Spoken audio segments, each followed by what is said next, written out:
Mesdames et messieurs, bonjour. Depuis 1990, le Bénin a décidé au tournant de la conférence nationale des forces vives de la nation de donner une nouvelle allure à l'école béninoise pour l'adapter aux nouveaux défis. La nouvelle ère démocratique avait besoin d'une école qui lui allait mieux, mais entre les grèves perlées des années 90 à 2000, les réformes qui ont fait un nouveau régime dans le rang du personnel enseignant, l'avènement de nouveaux programmes d'études et le système LMD, l'école béninoise semble s'embrouiller quelque peu, ne sachant pas vraiment quel profil de citoyen proposer à la République désormais.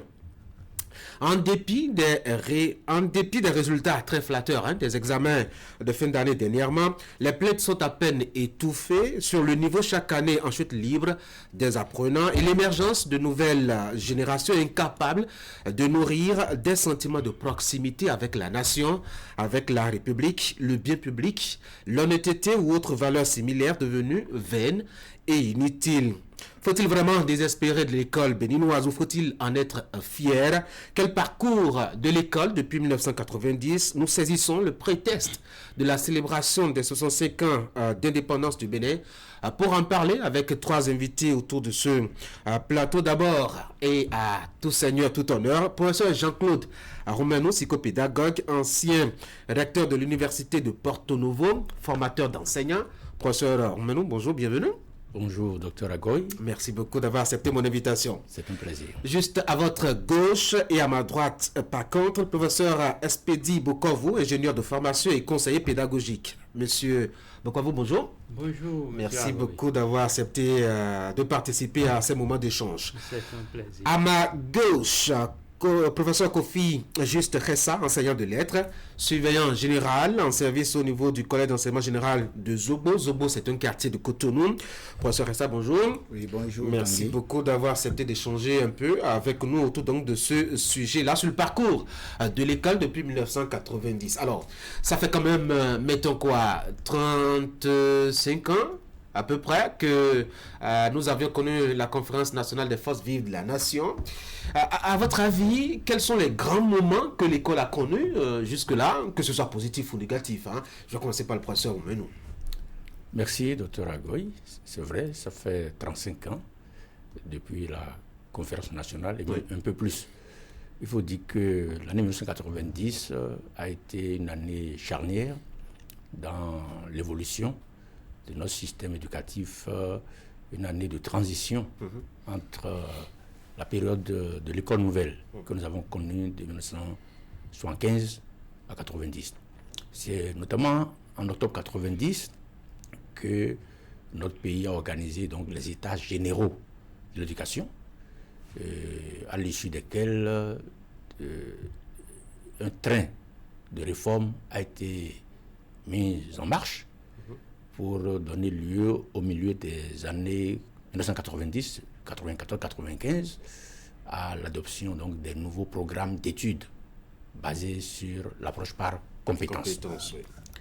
Et ces nouveaux programmes ont été d'abord implémentés dans l'enseignement primaire avant d'être généralisé au début des années 2000, ça a été généralisé au primaire, et puis 5-6 ans après, ça a atteint le secondaire.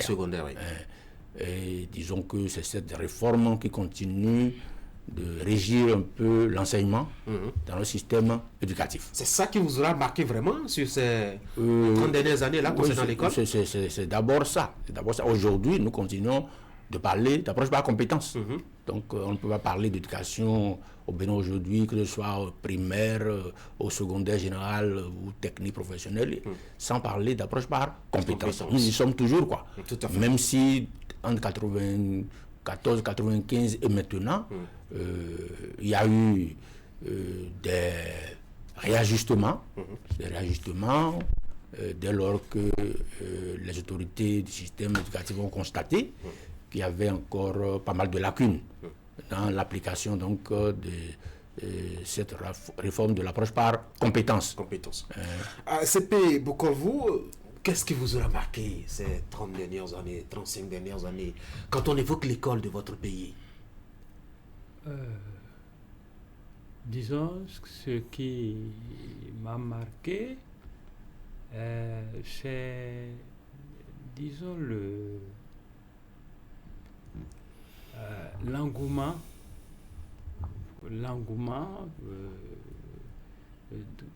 que suscite, c'est-à-dire le regard que, que, que suscite, ou bien qu'attire l'école. L'école aujourd'hui ne passe pas inaperçue. Oui.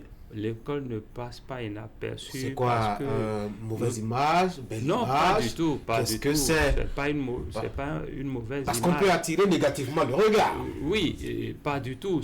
L'école fait objet de débat. Okay. Disons, il y a un débat qui s'est instauré autour de l'école. Avant, l'école était une affaire d'élite. C'est une certaine classe de la société qui détenait les leviers et qui gérait l'école. Pouvait faire le débat. Mais c'est normal parce que c'est une matière assez délicate. Oui. Et il n'y a que les sachants qui devraient en principe la manipuler, non? On ne devrait pas populariser la question de l'école. On devrait la populariser. Pourquoi? Oui, parce que l'école appartient à la société. L'école est une société en miniature, est la société en miniature. Donc, il faut que tout le monde se l'approprie, toutes les couches de la société se l'approprient pour en débattre de ces questions, des préoccupations qui naissent à l'école et pour que chacun apporte sa contribution. Donc, on a constaté que à partir de 1990, il y a une ouverture très large. Elle se voyait avec des écoles confessionnelles, des écoles privées, n'est-ce pas, et puis qui se sont ajoutées aux écoles publiques. Donc, il y a une multiplicité des acteurs. Voilà. Juste ça, la même question. Nous, on était peut-être un peu plus jeunes quand on parle du début des années 90. Moi, je retiens que les guerres perlées dans lesquelles on a grandi, on a étudié. Vous avez retenu quoi, vous? Surtout les années 89, on sortait des grèves d'une année blanche. Tout à fait. Alors, de 90, les livres nous renseignent que nous avons connu beaucoup d'avancées. Je vais d'abord noter les états généraux, comme le professeur l'a évoqué, qui a permis, n'est-ce pas, d'inscrire l'éducation comme une priorité dans la Constitution. C'est un élément majeur qui a boosté l'école et qui a permis ce que disait le CP tout à l'heure, un regard plus accru ou une attention plus accrue sur l'école. Cette attention s'est aussi manifestée par, disons, un fort taux de scolarisation. Et c'est justement ce que le CP disait tout à l'heure. Aujourd'hui, beaucoup d'élèves ont un accès plus facile à l'école. Cette démocratisation aura permis aux couches vulnérables, surtout les zones rurales, n'est-ce pas, d'être désenclavées et de permettre aussi à ces enfants de goûter aux délices de l'école.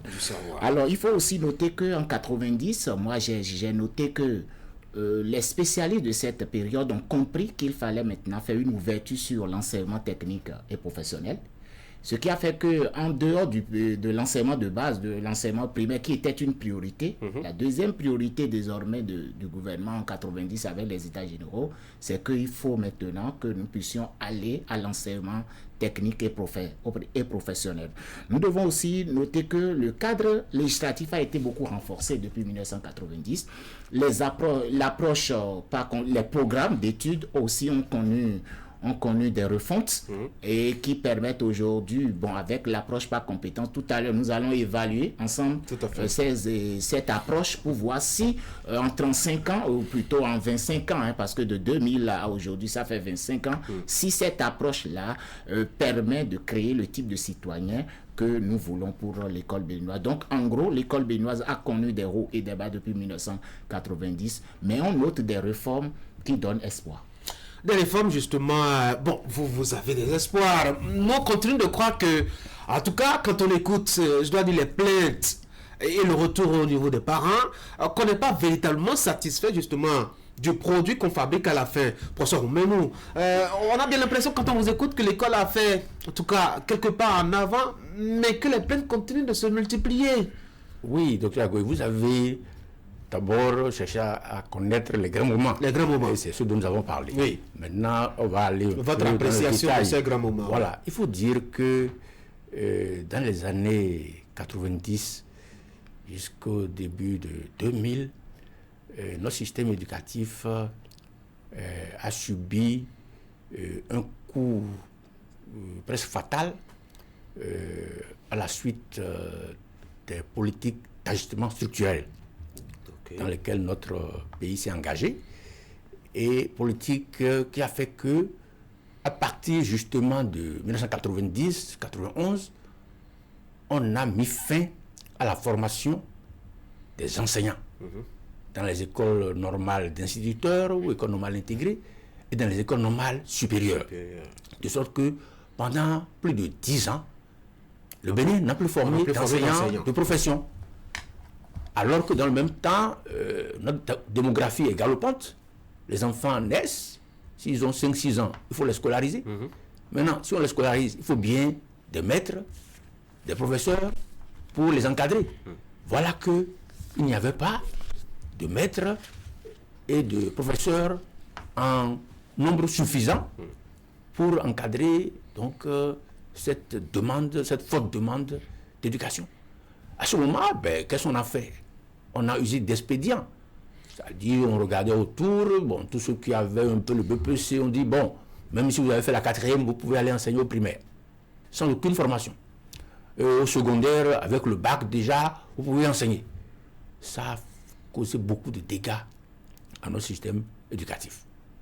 Et c'est malheureusement seulement au début des années 2000 qu'on a pensé maintenant à réinstaurer les écoles de formation pour essayer de rattraper un peu la situation, mais le mal était déjà fait.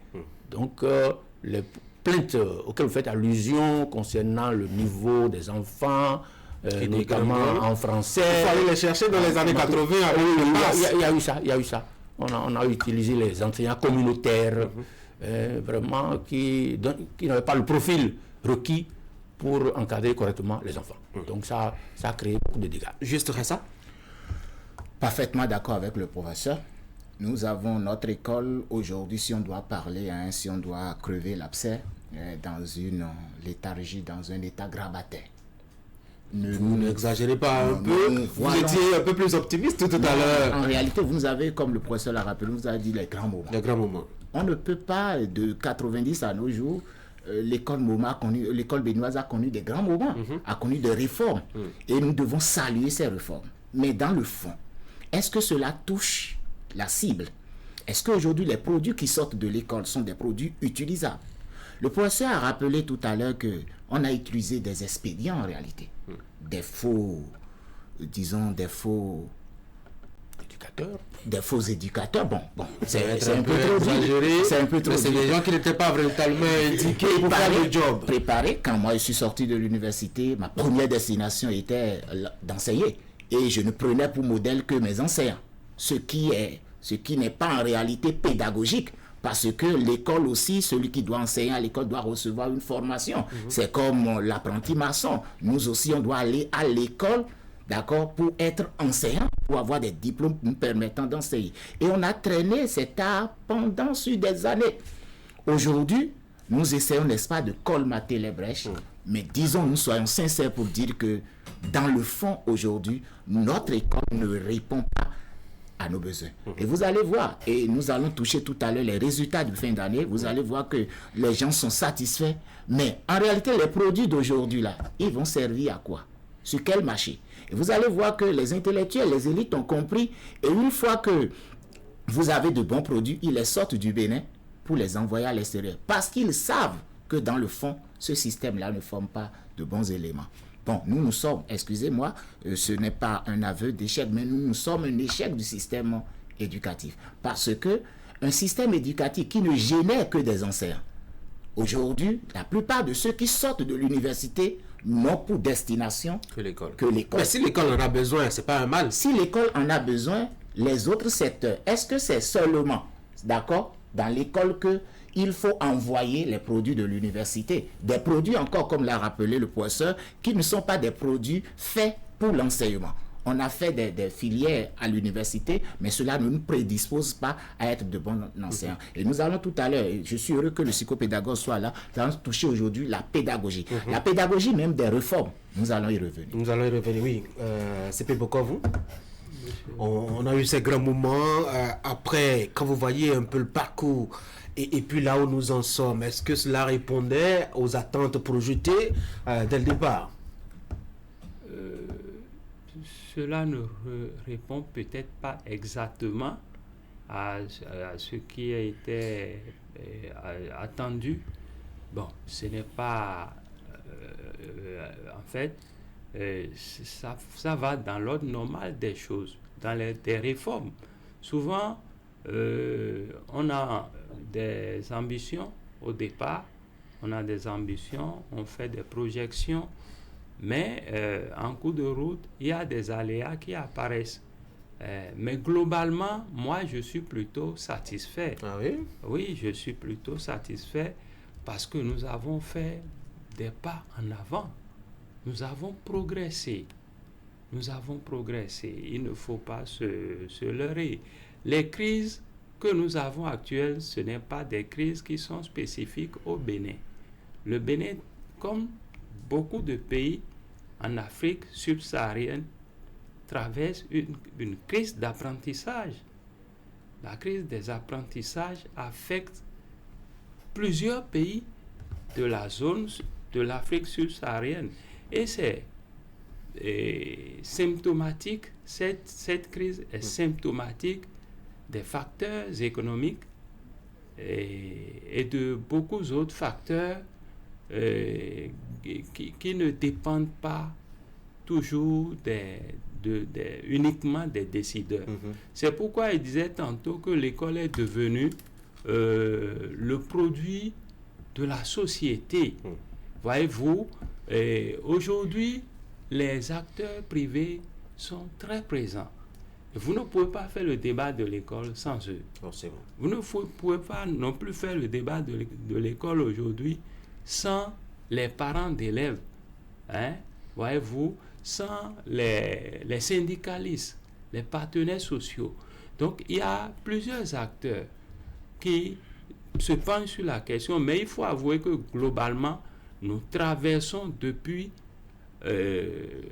l'avènement des nouveaux programmes d'études, depuis la réforme de 1990, une crise qui est liée au fait que, il y a aussi que dans la mise en œuvre des résolutions, il y a des fois où on arrive à fausser, parce que même quand je prends déjà les états généraux de 1990, il y a un certain nombre de résolutions qui ont été formulées. Voyez-vous, mais en 93-94, lorsqu'il était question de mettre en chantier maintenant, de démarrer la réforme, il y a déjà eu quelques biais par là. Voyez-vous, il y a déjà eu quelques biais parce qu'on avait dit au sortir des EGE, des États généraux de 1990, qu'il ne s'agissait pas, le diagnostic avait été fait.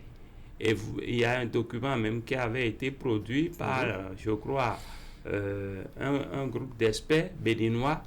Il y a Monseigneur Adoukonou, le père Vilassa, et M. Vigan et M. Okudu, les valeurs de l'école. Parce que le diagnostic avait établi que le Bénin avait un problème de crise de valeurs. Voilà. Et donc la crise qui nous a amené en 90 à vouloir le changement, c'est vrai, il y a les changements politiques, mais que le diagnostic pour démarrer la réforme était qu'on devait pouvoir solutionner la crise de valeurs qui impacte négativement l'école, et donc le mot d'ordre était de réinventer l'excellence. Voyez-vous, le président, le feu professeur Paulin Hontonji disait, nous allons réinventer l'excellence. C'est ce qu'il disait en 90. Voyez-vous, maintenant en 93-94, lorsqu'il s'agit d'enclencher la réforme, on a déjà biaisé. Parce qu'on a dit, le programme de la révolution, le programme de l'école nouvelle n'était pas totalement mauvais. Il fallait juste la toiletter, Et enlever ce qui est... adapté. Voilà, mais dans la mise en œuvre, On on a rejeté rejeté à 100% l'école nouvelle. On va regarder composante par composante l'école depuis 90 et vous avez commencé déjà à poser le problème des enseignants. Ont-ils vraiment avancé? Comment est-ce que ça a évolué avec le temps, professeur Oumenou? Est-ce qu'on a tout le temps fonctionné avec, mettons, des solutions circonstancielles ou comment ça s'est passé? Bien, docteur Agoy, le Bénin, c'est un pays en développement. Et en tant que tel, nous courons toujours après nos besoins. Lorsque notre État, dans le milieu des années 2000, s'est rendu compte que, eh bien, le corps enseignant n'avait pas le profil requis, bon, il a mis en place une politique pour améliorer le profil de ces enseignants-là. Il y a beaucoup d'efforts qui ont été consentis pour former ceux qu'on appelait les enseignants reversés, tout ça, et leur donner vraiment les compétences. Et effectivement, au terme de ce processus, on a amélioré Ça a changé quelque chose? On n'a pas bien l'impression on a amélioré notablement leurs compétences. Seulement que leur effectif ne suffit toujours pas pour faire face aux besoins. Vous avez dû noter que dernièrement, on a recouru aux AME. Tout à fait, oui. Et parmi ces AME-là, il y a des gens qui sortent seulement de l'université sans être passés par une école normale supérieure de l'enseignement général ou de l'enseignement technique. On les déverse directement sur le terrain comme ça. Alors que dans le même temps, il y a des gens qui ont été formés, qui sont diplômés de ces écoles normales supérieures. On les traite au même titre que les gens qui n'ont pas reçu de formation. Pourquoi cette disparité, professeur? L'État a peut-être ses raisons, parce qu'il faut aussi lutter contre le chômage. Et ceux qui ne sont pas passés par les écoles normales supérieures, ils sont plus nombreux. C'est les gens qui ont fait donc les facultés de nos universités, de lettres, sciences sociales, tout ça là. Ils sont plus nombreux que ceux qui font les écoles normales supérieures. Et l'État aussi veut leur permettre de travailler et régler leurs problèmes de subsistance quotidienne. Ça fait que nous traînons toujours une masse d'enseignants qui n'ont pas le profil requis. Pour être dans les classes. Il y a ça, oui, c'est ça. Et puisque les enfants sont là, il faut les encadrer. Ensuite, avant de passer la parole à M. Ressa, pour expliquer un peu les lacunes que nous continuons de traîner, il faut dire qu'il y a eu l'instabilité aussi de notre système éducatif durant les années de grève auxquelles les collègues faisaient allusion. Ce n'est pas l'école privée qui donne les indicateurs de la qualité de leur système éducatif, c'est l'école publique. C'est là où il y a le gros des enfants du Bénin. En quoi est-ce que ça a affecté le profil de l'enseignant ou sa capacité à rendre ou son rendement? D'abord, l'enseignant ne travaillait pas 7 mois réglementairement. Il travaillait 3 mois et ça ne pouvait pas produire de bons résultats parce que tous les ans, il y avait des grèves. On arrêtait les cours sur des semaines. Et ça ne permettait pas un apprentissage dans la stabilité. Ça ne permettait pas un enseignement non plus dans la stabilité. Et lorsque, après les négociations, syndicats et gouvernement ont fini par trouver un modus vivendi, on va dire, on va rattraper les cours de 6 mois. Ça n'a pas donné de bons résultats. C'est vrai, les parents qui ont un peu plus de moyens envoyaient leurs enfants dans le privé et il y avait là-bas un peu plus de stabilité. Mais ça ne veut pas dire que les enseignants qui sont dans le privé sont de meilleure qualité. Parce que ce sont les enseignants du public qui sont de meilleure qualité. Et c'est eux qui vont dans le privé. C'est ça. C'est ça. Où ils sont peut-être bien entretenus. Voilà un peu quelques facteurs qui expliquent un peu, disons, ce problème rédhibitoire, récurrent des déficiences de notre système. Juste ça, depuis 1990, en tout cas, ce n'est pas les termes qui ont manqué à l'ingéniosité béninoise pour désigner, je dois dire, les enseignants. On a créé tellement de catégories, on a parlé des reversés, actuellement on parle des AME, on a parlé des contractuels locaux, des contractuels de l'État, des contractuels du truc. Il y a eu tellement de termes. Vous savez, l'éducation est une question sérieuse. Et on ne va pas continuer avec cette dénomination. Les AME aujourd'hui, c'est une forme de stigmatisation même de l'homme. Oui. Lorsque vous prenez quelqu'un qui ne se sent pas aujourd'hui enseignant, ou on dit aspirant au métier de l'enseignement, et il enseigne, il aspire, mais il enseigne. Mais il y a une dichotomie de sens. Il n'y a pas de dichotomie, on le met dans une position de progression vers, je dois dire, l'acquisition de profils adéquats pour être totalement enseignant. Dans ce cas, on ne peut pas attendre de lui un bon produit. Parce qu'il est dans un processus qui doit normalement aboutir à quelque chose. On banalise un peu cette question des enseignants. On banalise la question de la formation. Et je suis heureux que le professeur en parle, parce que c'est eux qui nous formaient à l'école normale. C'est eux qui nous donnaient les rudiments. Et ils savent que les produits que nous constituons, nous sommes des produits, peut-être de bonne qualité. Vous voyez un peu. Donc, à partir de ce moment, aujourd'hui, le conseil pédagogique est là. Et je voudrais, il va prendre la parole tout à l'heure, il dit, mais quand il passe dans les classes, est-ce qu'il y a le sentiment qu'il est parfois en face d'enseignants?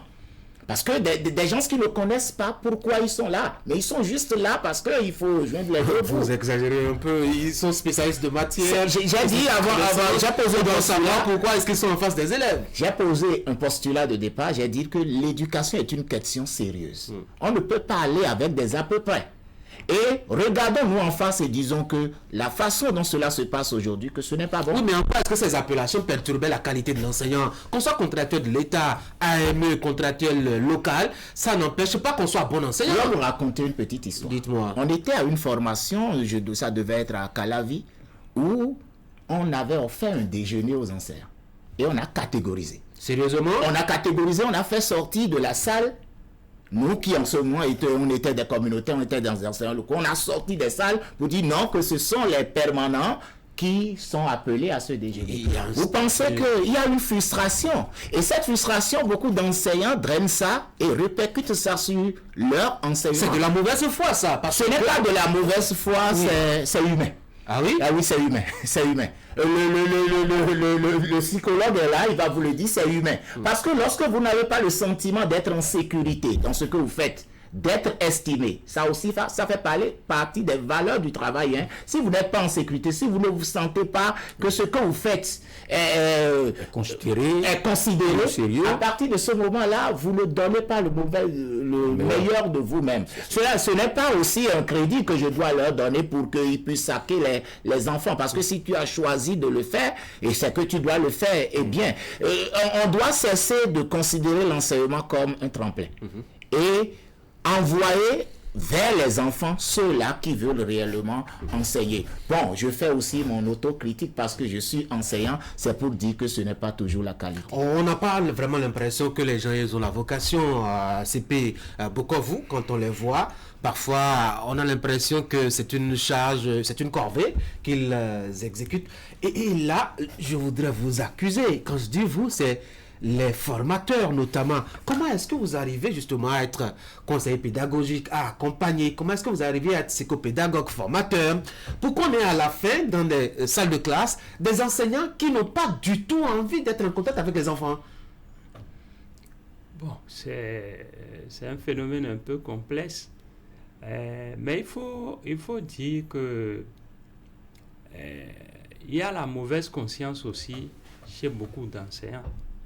C'est vous qui transmettez la conscience. Oui, il y a ce qui est transmis en formation, mais il y a ce avec quoi l'enseignant lui-même est venu. Il est venu, il n'est pas une table rase. Il est venu d'une famille, il est venu d'une maison, il est venu d'une communauté. Voilà. Donc, si en dépit de ce qu'on lui a enseigné, voyez-vous, pour le préparer à exercer le métier d'enseignant, il fait montre de mauvaise conscience. On ne peut pas accuser l'État. Mais en fait, c'est quoi? Oui. Il faut regarder aussi, je reconnais que la formation n'est pas toujours ce que ça doit être. Déjà, tout le monde n'est pas formé.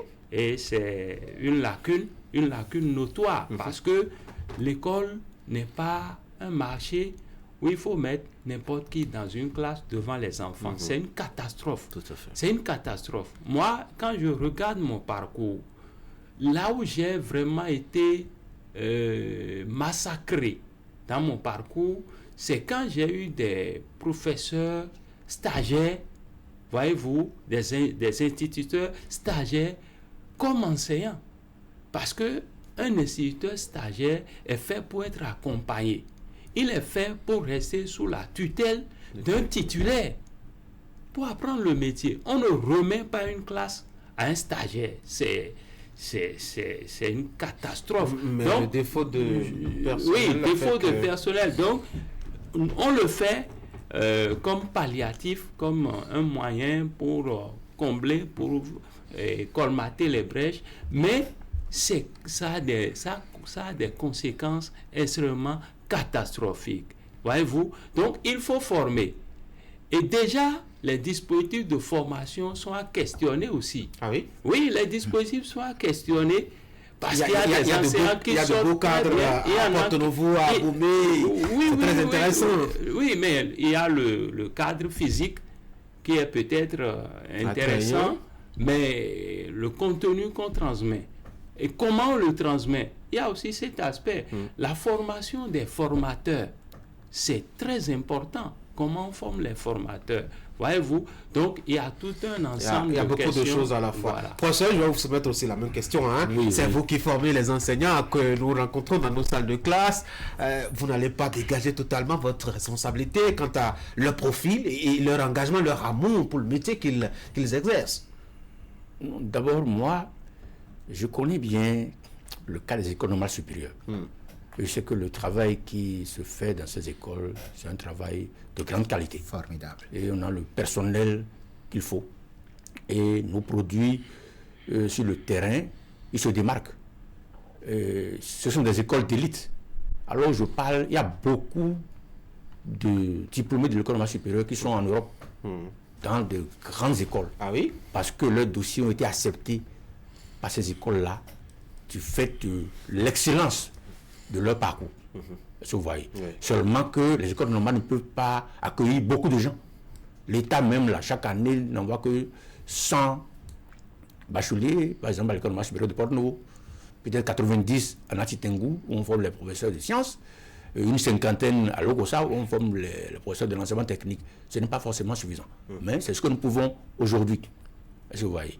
Peut-être qu'il y a des faiblesses qui peuvent être corrigées, mais le Bénin, en matière de formation des enseignants, en tout cas au niveau des écoles supérieures, c'est un modèle. Il y a beaucoup de pays qui viennent s'inspirer de notre exemple. Mais parce qu'on parle de structuration, il y a la formation fondamentale et la formation pratique sur le terrain. Les enfants, tout au long, les jeunes, tout au long de leur formation, ils ont des occasions de faire des stages. Tout à fait. Et ils ont plusieurs types de stages, dont des stages de découverte, des stages de qualification, et qu'ils font sous la tutelle d'enseignants titulaires dans les écoles, et de sorte que lorsqu'ils sortent, ils sont déjà opérationnels. Et c'est dommage que lorsqu'on veut recruter des AME, on ne privilégie pas ce personnel qualifié, d'abord, puisque en principe, c'est eux qu'il faut recruter d'abord. Les diplômés des écoles normales supérieures ou des instituteurs. C'est s'il y a encore de la place qu'il faut recruter d'autres qui n'ont que des diplômes académiques. C'est ça. Nous allons continuer de diagnostiquer Oui. les difficultés de notre système en insistant sur la mauvaise compréhension de l'APC que nous traînons depuis environ 25 ans. On va revenir sur le contenu des réformes. On parlait de profil, mettons, des enseignants et surtout de leur capacité à faire face, mettons, aux engagements que demande leur métier. Je voudrais pas vraiment aller sur le terrain de la rémunération ou de la situation, mettons, sociale ou salariale de l'enseignant. Ça va être un terrain très glissant.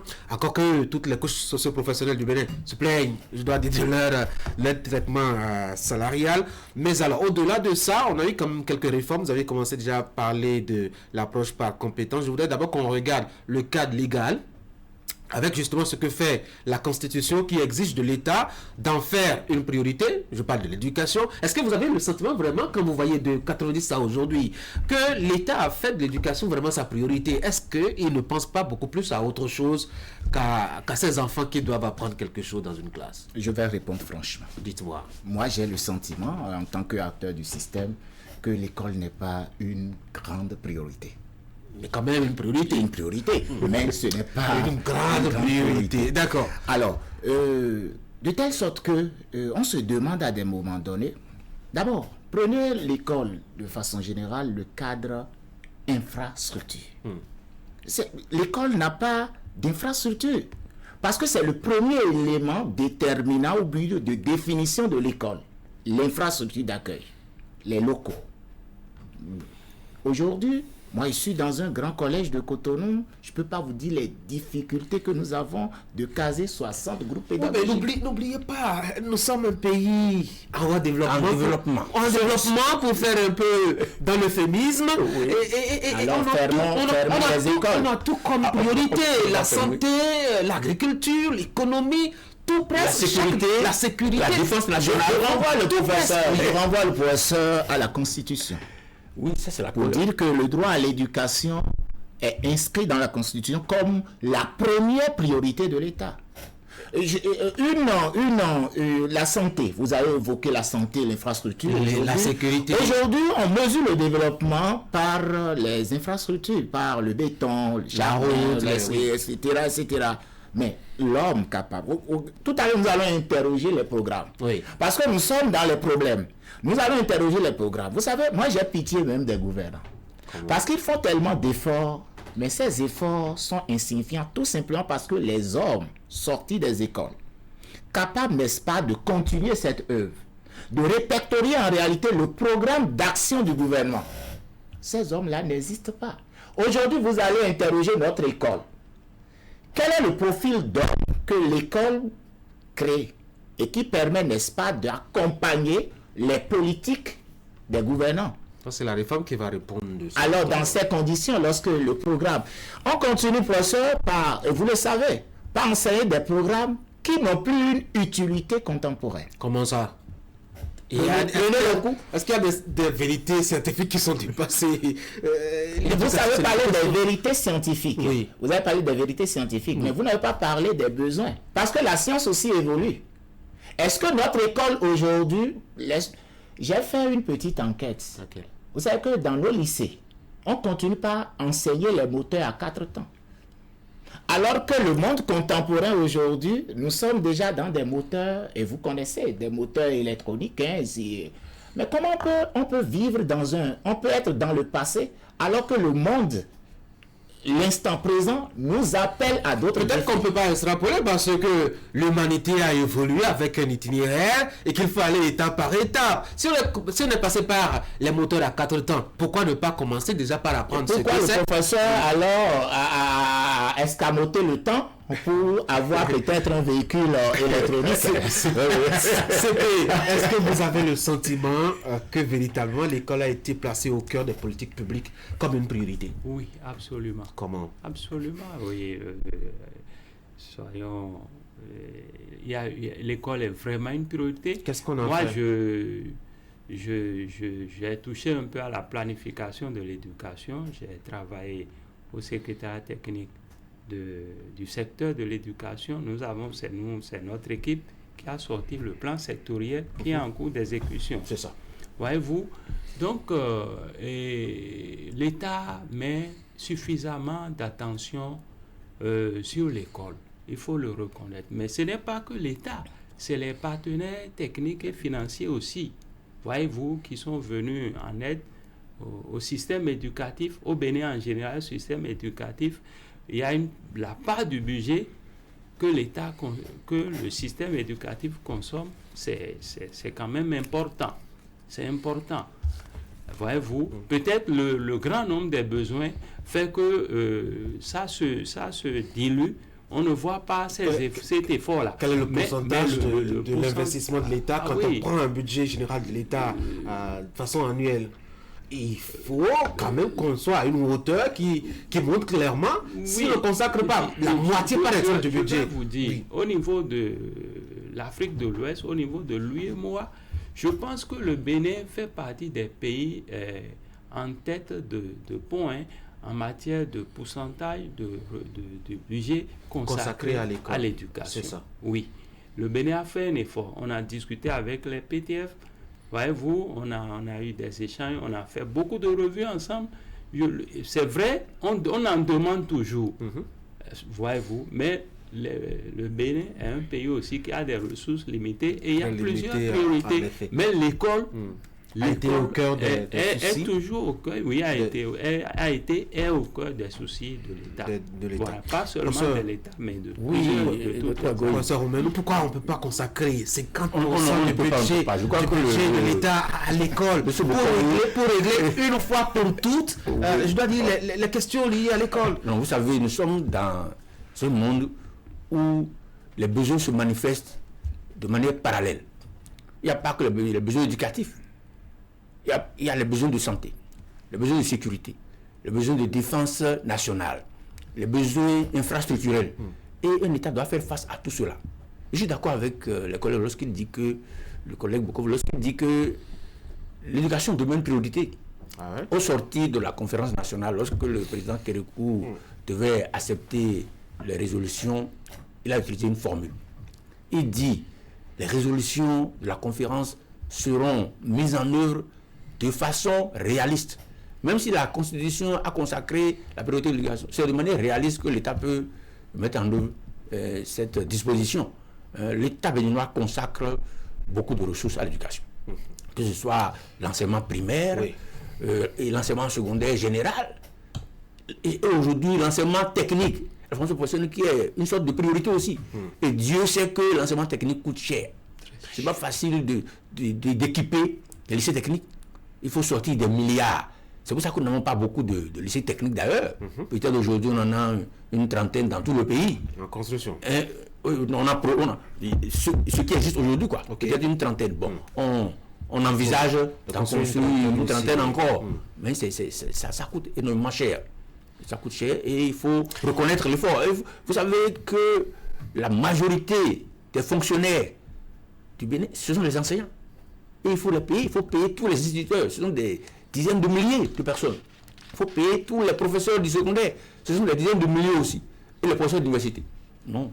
Il faut féliciter l'État, même si ce n'est pas encore suffisant. C'est parce que la cagnotte doit servir à satisfaire beaucoup de besoins à la fois. C'est pour ça. On va examiner maintenant, parce qu'on a l'impression que relativement tout était bien, puisque vous aviez dit, bon, l'enseignant, c'est vrai, il n'avait pas le profil, etc., mais l'État fait quand même l'effort d'investir ce qu'il faut, juste ça. Mais alors, pourquoi est-ce que ceux qui sortent de l'école ne répondent pas forcément aux besoins de la République et de la nation? Le contenu des programmes, c'est vrai qu'à part l'approche par compétence qui a été la réforme fondamentale, on n'a pas eu grand mouvement qui ait perturbé un peu, je dois dire, ce qu'on enseigne aux apprenants. Justement, cela pose la question de la pertinence des choix. Et je pense que sur ce problème, je ne sais pas, on doit consacrer une émission particulièrement à ça, le contenu de nos programmes. J'ai mal que sur des chantiers, de grands chantiers de développement, nous faisons appel à des compétences extérieures. Parce que sur place, nous n'en avons pas. Alors, à partir de ce moment, comment nous formons nos apprenants? Qu'est-ce que nous leur donnons comme outils, comme éléments, qui leur permettent, n'est-ce pas, d'agir sur la nature? Et si nous interrogeons ça, nous allons dire que de 1960, et le professeur est là pour me recadrer, nous sommes encore très jeunes, est-ce que notre école a jamais été capable de créer des techniciens, des inventeurs, des créateurs? On a eu des lycées techniques, le professeur l'a dit tout à l'heure. Nous avons beaucoup plus eu des gens qui, à la fin de leur formation, ont des diplômes de prestige. Ceux qui sont passés par le lycée Koulibaly, par exemple, ou le lycée à Porto Novo, ils ne seront pas contents de vous. Ils ne seront pas contents, mais le résultat est là. Le résultat est là que nous n'avons pas des inventeurs. Vous en connaissez? Parce que normalement, si nous avons eu... j'ai demandé la dernière fois, on m'a dit que le lycée technique Koulibaly est créé depuis les années 70. Tout à fait, oui. Depuis les années 70, mais nous n'avons jamais eu quelqu'un. Y a-t-il une marque de voiture béninoise? Il faut un contexte pour créer, il faut un niveau de digitalisation. Je partage l'avis du professeur pour dire que l'enseignement technique, qui devait être en réalité la solution, demande des milliards. Or, il y a beaucoup de priorités. Et aujourd'hui, ce qu'on investit dans l'enseignement technique, parce qu'aujourd'hui aussi, on fait une confusion entre enseignement professionnel et enseignement technique. Les deux ne veulent pas dire exactement la même chose. Il y a des professionnels aujourd'hui, mais est-ce que nous avons réellement des techniciens? Vous prenez nos enfants aujourd'hui, moi je prends le cas de la Chine, qui m'intéresse beaucoup. Lorsque les enfants chinois sortent de l'école primaire, ils sont déjà capables, par exemple, de fabriquer des téléphones portables. Nous, quelle est notre capacité? Est-ce que ce n'est pas de oui dire le coup primaire de fabriquer des téléphones? Les éléments sont là, hein? Les éléments sont là, puisqu'on les soumet déjà à des activités qui leur permettent d'agir sur la nature, d'extraire de cette nature les éléments leur permettant, n'est-ce pas, de créer. Si notre école est incapable de créer jusqu'à présent, des techniciens, des ingénieurs capables de décider, de trouver des solutions aux problèmes qui se posent dans nos milieux, c'est que notre école n'a pas réussi. Malgré les investissements, c'est qu'on n'a pas de résultats. Je me retourne encore vers les formateurs. Comment, professeur, vous formez des gens, des techniciens? Non, je crois... Je dis vous, c'est pas vous, c'est une personne. Non, docteur Goy, je crois qu'il faut relativiser, il faut nuancer un peu la position du collègue Ressa. Le Bénin, le système éducatif béninois, a produit des sort inventeurs, aussi de bons produits à tous les niveaux. Et il a parlé d'inventeurs Parce que vous avez cette impression que nous n'avons pas d'inventeurs parce que c'est l'enseignement général qui domine dans le système éducatif. C'est une toute petite portion de nos jeunes qui vont dans le sous-secteur de l'enseignement technique professionnel. Et ils sont très opérationnels. Les gens qui ont leur DT, qui ont fait le lycée agricole, ils sont immédiatement opérationnels. C'est eux qu'on recrute aujourd'hui. Et c'est eux qui sont sur les chantiers avec les grandes compagnies qui construisent nos routes là. Ils sont opérationnels. Mais est-ce que c'est parce que c'est l'enseignement général qui domine. Est-ce que vous avez l'impression que notre système de produit il y a des inventeurs à l'université qui ont des brevets d'ailleurs. Moi qui vous parle, moi-même j'ai créé une méthode pédagogique qui porte mon nom, la MESH, méthode d'enseignement des connaissances selon vous-même, qui a été primée par l'université d'Abomey-Calavi en octobre 2024. Félicitations. Oui, c'est pour vous dire que non.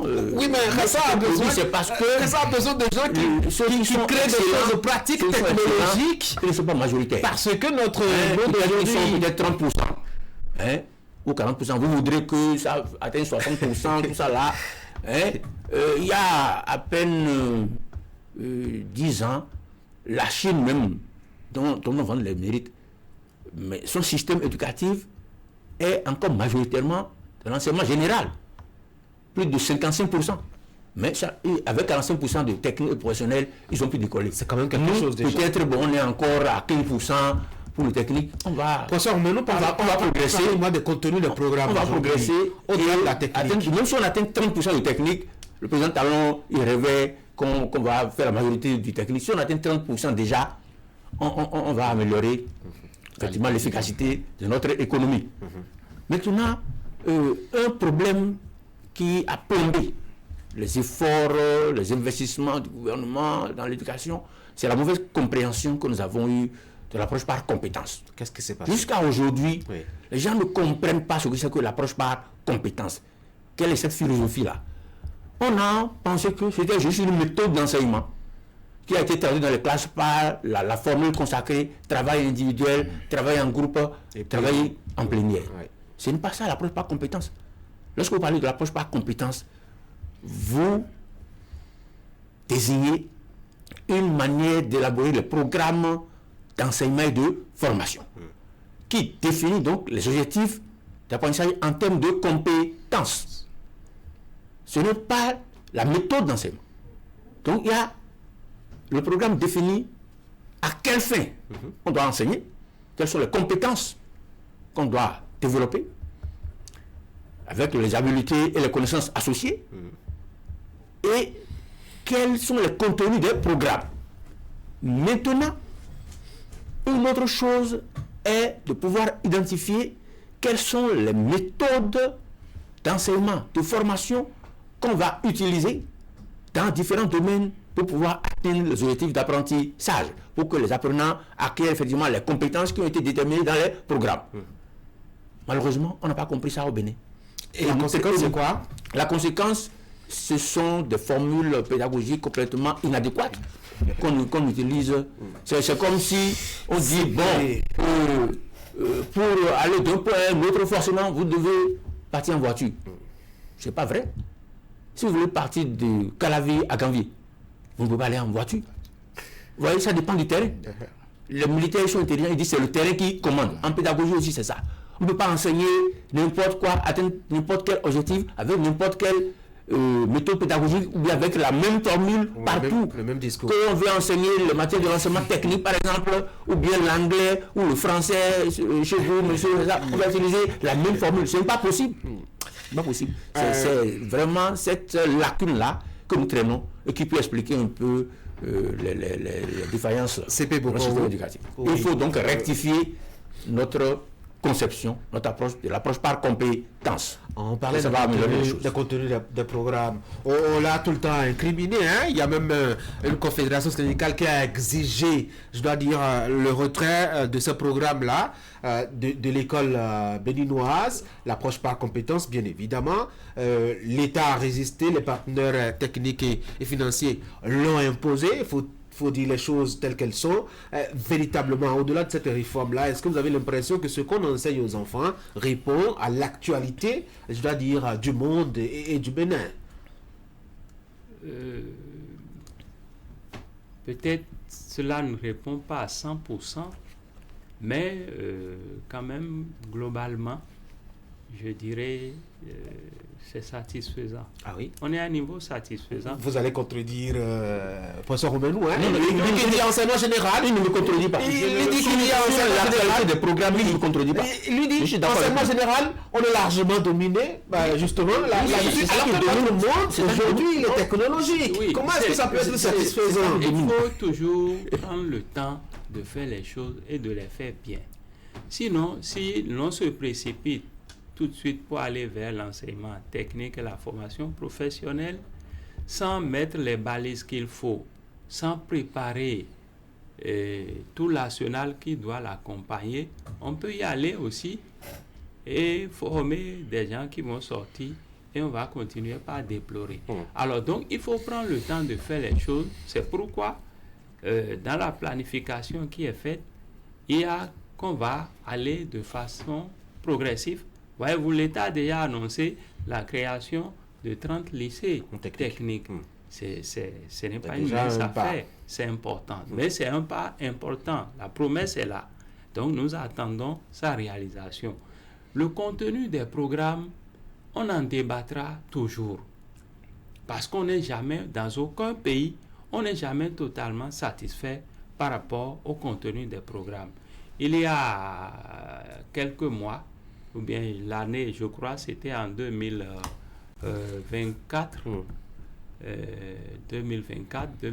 2023, 2024, au niveau du CNE, il y a une réforme que nous avons, à laquelle moi j'ai participé à l'élaboration des documents de la réforme, et je crois que il y a une révision curriculaire qui a été enclenchée, qui a été faite, qui a été déjà implémentée dans des classes expérimentales et qui va connaître un déploiement à partir de la rentrée qui vient. Ah oui. Et ça va, c'est vrai, c'est uniquement au niveau de l'enseignement général, primaire et secondaire, voyez-vous, qui va connaître un déploiement.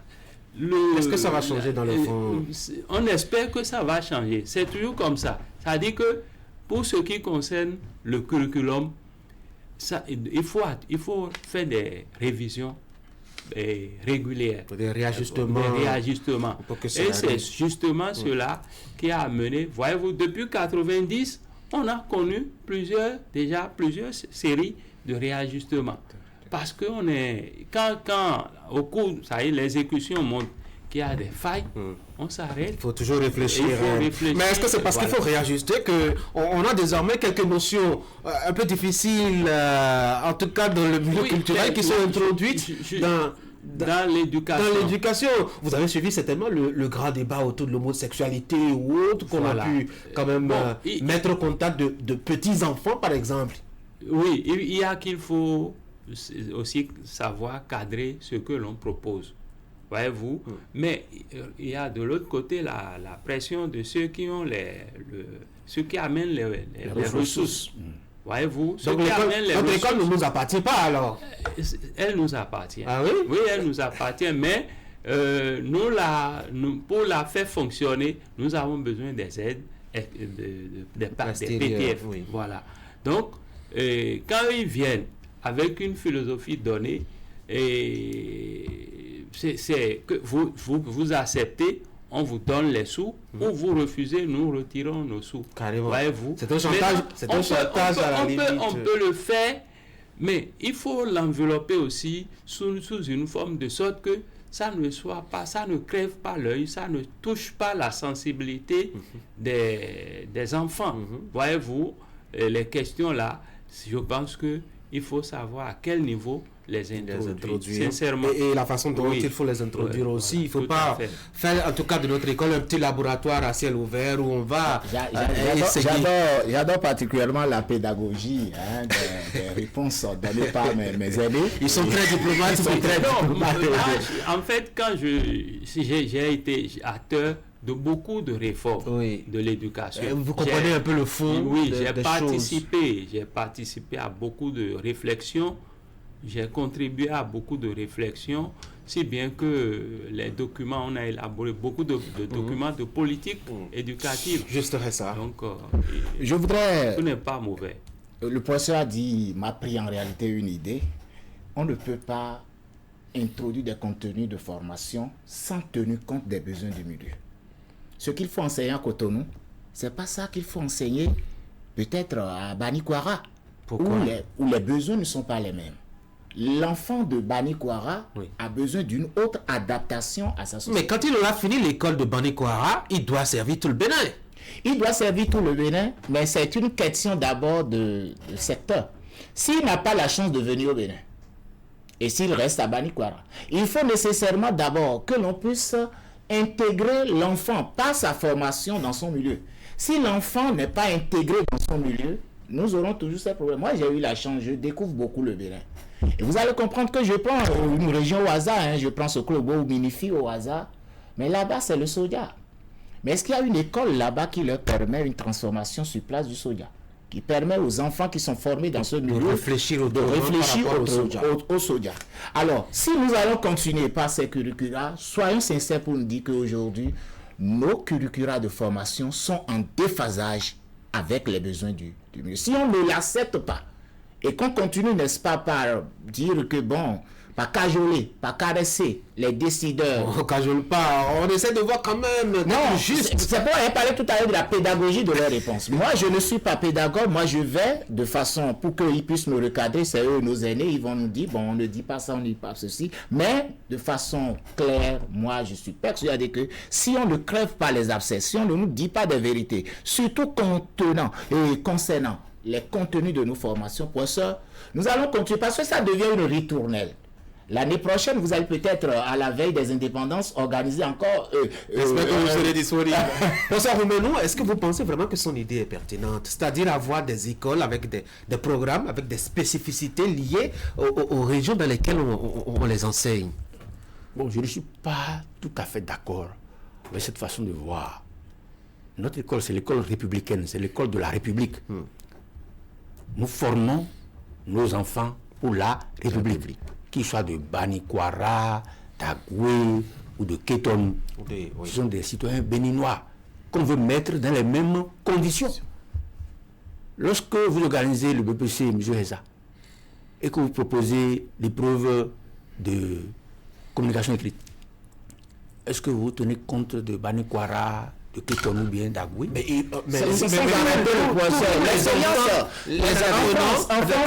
découvert en France qu'on donne les sujets en fonction de... Nous sommes au Bénin, Le Bénin, c'est un petit pays... Professeur, on peut avoir des matières spéciales. Attendez. On peut avoir des matières générales, le français, et la philosophie, etc. Oui, il y a la philosophie, mais la philosophie pour les enfants de la même génération au Bénin. Parce que ce sont des citoyens béninois.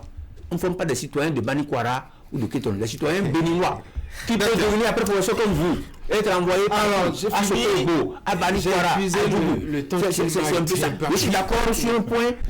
À la base des primaires, on leur enseigne l'histoire de Banikwara. C'est ça. Donc, c'est ça la spécificité dont il a parlé. Oui, l'éducation, c'est vrai, doit enraciner les enfants dans leur terroir, mais les préparer à citoyens de tout le pays, et même citoyens de tout le monde. Parce qu'après, vos enfants, vous allez les envoyer aussi. Il faut qu'ils puissent s'adapter aussi aux réalités de l'Amérique, par exemple. Ou bien, vous n'avez pas d'ambition pour que les enfants soient aussi, s'ils réussissent excellemment au baccalauréat. Pour ça, on va laisser la parole au CG. Je crois que l'école prépare globalement. Voilà. À partir de l'université, les diversifications se font, les spécialisations se font, voyez-vous, et on pourra dire, il y a des filières peut-être soja dans à l'université d'agriculture, voyez-vous. Donc, on ne peut pas déjà à l'école primaire ou bien au secondaire créer une filière soja. Non, c'est juste un exemple qu'il a donné. C'est d'enseigner le soja. Oui. C'est d'enseigner le soja aux enfants. Voyez-vous, sa culture, son entretien, comment faire pour que ça produise suffisamment, sur quel type de sol. C'est déjà intéressant qu'on intègre ces éléments. Quelque part, sa réflexion ne manque pas de pertinence, même si on ne peut pas être totalement d'accord. Ce serait curieux, par exemple, professeur Romano, qu'on apprenne à un apprenant de la vallée de l'Ouémé comment on cultive le coton, alors que réellement, les conditions dans lesquelles il grandit ne répondent pas favorablement. Mais il ne va pas rester tout le temps. Il ne va pas rester certes enfant de la vallée, mais il évolue. Et puis devient ingénieur agronome. Ce n'est pas seulement pour aller travailler dans la vallée. Vous nous avez appris à aller cultiver le coton. Allez, un dernier tour de table, le temps de vous laisser partir par ici. Et quelle solution de façon globale? Est-ce qu'aujourd'hui, on maintient le cap? Qu'est-ce qu'on réajuste? Et là, ça va être vraiment mesuré pour le temps que je vais donner à chacun. Je vais commencer par juste ça. Qu'est-ce qu'on réajuste? Il y a un premier défi, le défi démographique. Si notre école ne fait pas face à ce défi, au plus tôt, nous allons continuer. Mais on n'en a pas les moyens vraiment. On n'a pas les moyens. Ce n'est pas l'école qui l'a fait, c'est l'État. C'est notre société. Le défi démographique. Oui. Parce que, écoutez, dans une classe où un enseignant est face à 70 apprenants, vous voulez qu'il donne quoi? Et que l'école même donne quoi? Le défi démographique. Ensuite, nous allons revoir les curricula de formation, je l'ai dit tout à l'heure. Et aussi, il faut adapter. On l'a toujours dit, la formation à l'emploi, aux besoins du marché. Je pense qu'avec ça, l'école, on n'a pas besoin, on n'a pas des raisons d'être pessimiste. Ah oui? Et c'est là où je rejoins mes aînés. On n'a pas des raisons d'être pessimiste, on a des raisons d'être optimiste. C'est comme si on était pessimiste, c'est comme si nous-mêmes, nous n'avons pas quelque chose à apporter à cette école. Et tous les jours que Dieu fait, nous allons apporter. Oui, mais si curieusement, on se plaint de nos enfants qui sortent de l'école aujourd'hui, alors que c'est eux qui vont faire et former les générations qui vont suivre, on va de mal en pire. CP, Bokovu. Oui, tout n'est pas mal. Tout n'est pas mal. Il faut avouer que beaucoup d'efforts se font au quotidien. Mais qu'est-ce qu'il faut faire pour améliorer maintenant? Ce qu'il faut faire pour améliorer, c'est de continuer la réflexion, c'est de véritablement approfondir la réflexion. Mais moi, je propose surtout que nous travaillions sur l'homme, les formateurs des formateurs. C'est ma grande préoccupation aujourd'hui. Il faut mettre l'accent là-dessus. Il faut mettre l'accent sur la question de la formation des formateurs, la question de la formation des cadres, les inspecteurs, les conseillers pédagogiques, les professeurs que nous formons, les instituteurs. Voyez-vous, les écoles normales d'instituteurs ont encore fermé. Bon, les écoles sont ouvertes, mais ne forment plus d'enseignants depuis un certain nombre de choses d'années. Mais c'est vrai, on s'est arrêté pour faire une pause, pour faire des réajustements, et bientôt ça va reprendre. Donc il faut que ça reprenne vite, et il faut penser, surtout que pendant que ça n'a pas encore repris, il faut penser à la formation des formateurs. Il faut agir sur l'homme, il faut avoir des hommes de qualité. Si vous avez des hommes de qualité, vous êtes sûr que les problèmes seront résolus de façon significative et de façon efficace et efficiente. Professeur Malo? Oui, tout à fait. Il faut commencer par réajuster notre compréhension de l'APC. Ensuite, il faut mettre l'accent sur la formation des enseignants. Que nous accordions davantage d'attention à la formation en français. Que les formateurs même là ait un bon niveau en français. Parce que tout part du français. Que nous mettons davantage l'accent sur la formation en mathématiques aussi. Ce sont deux disciplines instrumentales fondamentales. Si nous réussissons à ce niveau, nous allons réussir tout le reste. Ensuite, lorsque nous voulons recruter des enseignants, s'il y a des enseignants qui sont passés par les écoles normales supérieures, qui sont diplômés, il faut qu'on les recrute prioritairement d'abord. On doit les recruter intégralement. Maintenant, c'est s'il reste encore des places qu'on peut ouvrir le recrutement aux gens qui n'ont que des diplômes généraux. Voilà ce que je veux dire. Professeur Jean-Claude Roumenou, psychopédagogue, ancien recteur de l'Université de Porto Novo, formateur d'enseignants, merci d'être passé par ici, partager quelques moments de discussion avec nous. Je vous en prie. À côté de vous, professeur Spedi Bukovo, conseiller pédagogique, ingénieur de la formation, merci beaucoup d'être passé sur mon plateau. Et enfin, Kofi Juste Ressa, enseignant de lettres, surveillant général du CG de Zobo, un quartier de Cotonou. Cher ami, merci beaucoup d'être passé par ici. Mesdames et messieurs, c'est la fin de cette émission spéciale consacrée justement à l'école béninoise. On n'a pas eu la prétention d'avoir tout abordé. Voilà. Le temps il est assez limité, avec un sujet assez passionnant et beaucoup de ramifications aussi et de détails. Certainement qu'on aura d'autres occasions d'y revenir. Merci d'avoir été des nôtres. Portez-vous bien et bonne fête.